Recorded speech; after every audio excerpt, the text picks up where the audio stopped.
इस तरीके के भड़काऊ भाषण ही मुख्यमंत्री देते हैं, उनकी सरकार के मंत्री देते हैं। लोगों की आस्था, लोगों की भावना से इस तरीके का खिलवाड़ करना का परिणाम पहले भी मुख्यमंत्री जी पिछले चुनाव में भुगत चुके हैं। आने वाले दिनों में पुनः जनता इसका जवाब। ऐसे अज्ञानी लोग जो अपनी ही सांस्कृतिक विरासत पर प्रश्न उठा रहे हैं, समाज के अंदर नफरत पैदा करना चाहते हैं। अरे ये रावण के तरह भाषा बोलने लगे हैं। रावण की मानसिकता में ये ग्रसित हो चुके हैं। रावण भी उच्च कुल में पैदा होकर नीच कुल का काम किया था। ये लोग वही मानसिकता से ग्रसित। हिंदुओं को अपमानित करने का काम किया है, सनातन के ग्रंथ मानस को अपमानित करने का काम किया है। क्या वोट बैंक के लिए नीतीश कुमार कब तक हिंदुओं को गालियां देते रहेंगे? क्या नीतीश कुमार में हिम्मत है कि उनके मंत्री कुरान पर ऐसी टिप्पणी कर सके, कुरान के आयातों पर ऐसी टिप्पणी तो चोट उन्होंने पहुंचाया है, ये सनातन धर्मावलंबी कभी भी इसको बर्दाश्त नहीं करेंगे। ये अज्ञानी शिक्षा मंत्री है, उन्हें ज्ञान सीखने की जरूरत है। शिक्षा मंत्री ही तोड़ने का काम कर रहे हैं, धार्मिक ग्रंथ की, धार्मिक चौपाई की गलत व्याख्या कर रहे हैं, जो कि ठीक नहीं है और बिहार की स्थिति का भी वर्णन करती है। बिहार के शिक्षा मंत्री चंद्रशेखर ने रामचरितमानस पर विवादित बयान दिया और शिक्षा मंत्री के इस बयान के बाद पूरे देश में बवाल जारी है। एक तरफ आरजेडी पार्टी अपने मंत्री के समर्थन में उतर गई है, वहीं दूसरी तरफ तमाम विपक्षी पार्टी एकजुट होकर शिक्षा मंत्री पर आग बबूला हो रही है। बीजेपी के बड़ी नेता से लेकर छोटे प्रवक्ता तक सब शिक्षा मंत्री के बयान पर तंज कस रहे हैं।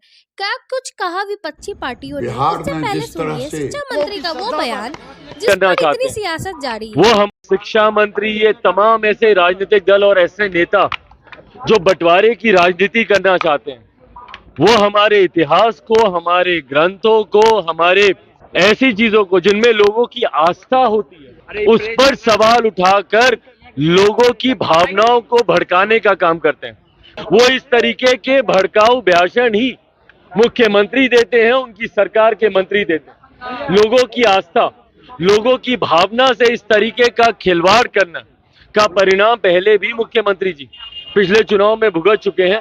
आने वाले दिनों में पुनः जनता इसका जवाब। लोगों की श्रद्धा पर ये जो चोट उन्होंने पहुंचाया है, ये सनातन धर्मावलंबी कभी भी इसको बर्दाश्त नहीं करेगी।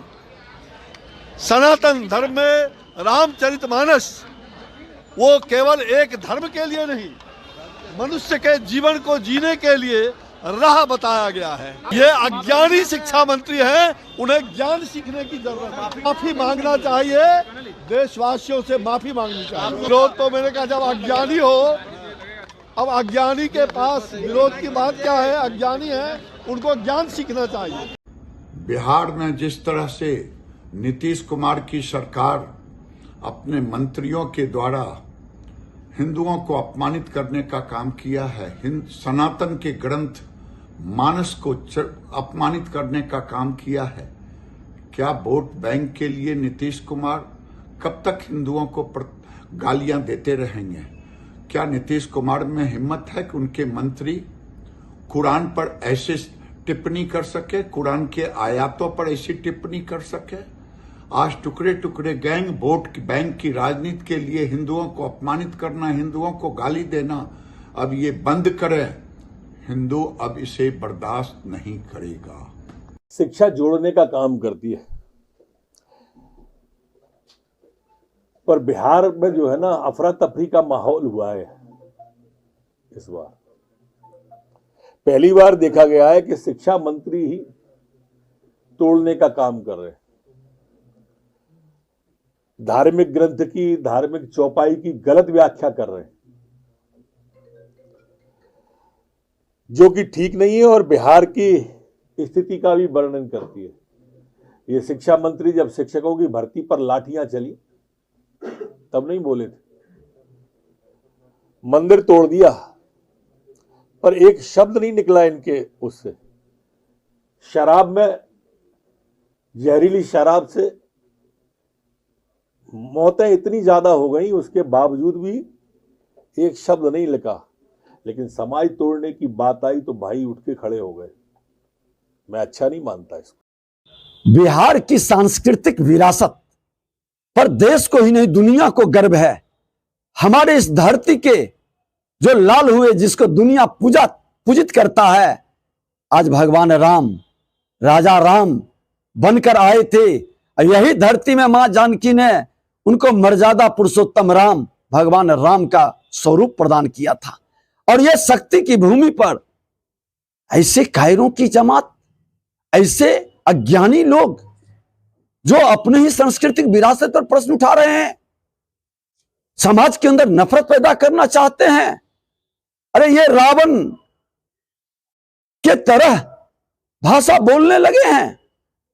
रावण की मानसिकता में ये ग्रसित हो चुके हैं। रावण भी उच्च कुल में पैदा होकर नीच कुल का काम किया था। ये लोग वही मानसिकता से ग्रसित हैं। रामायण के अंदर जो प्रसंग आता है, किस संदर्भ में आता है, किसके लिए आता है? यहां तो जन्म से जाति नहीं, कर्म से जाति होती है। आज महर्षि वाल्मीकि के घर में भगवान राम के बच्चे पले, वो गुरु बने, वो ज्ञानी, सबको ज्ञान दिए। यहां मां सबड़ी का जूठा बैर खा करके उन्होंने एक आदर्श प्रस्तुत किया था, समाज को जोड़ने का काम किया था। लेकिन ये अज्ञानी, ये धर्म द्रोही आदमी, ये बिहार के नासक, जंगल राज के पुरोधा है। कभी इनके आका कहते थे पोथी पत्रा जला दो, जनेऊ तोड़ दो। अब ये रामायण पर प्रश्न उठा रहे हैं। इनके अध्यक्ष राम मंदिर पर प्रश्न उठा रहे हैं। और जिस भ्रष्टाचारी की गोद में जाकर बैठे हैं, वो राम सेतु तोड़ने में लगे हैं। ऐसे ये अपराधी हैं। ये मां भारती के संतानों के, हमारे सांस्कृतिक विरासत के प्रति बार बार तुष्टीकरण की राजनीति में ये वातावरण को दूषित करते हैं। और कहा भी गया है, निज गौरव पर जिसे हो न अभिमान, वह नर नहीं पशु के समान। ये पशु और जानवर है। इन जानवरों को कभी महत्व नहीं देना चाहिए समाज। और ये जानवर लोग कभी राज्य का और देश का नेतृत्व नहीं कर सकता है। ऐसे लोगों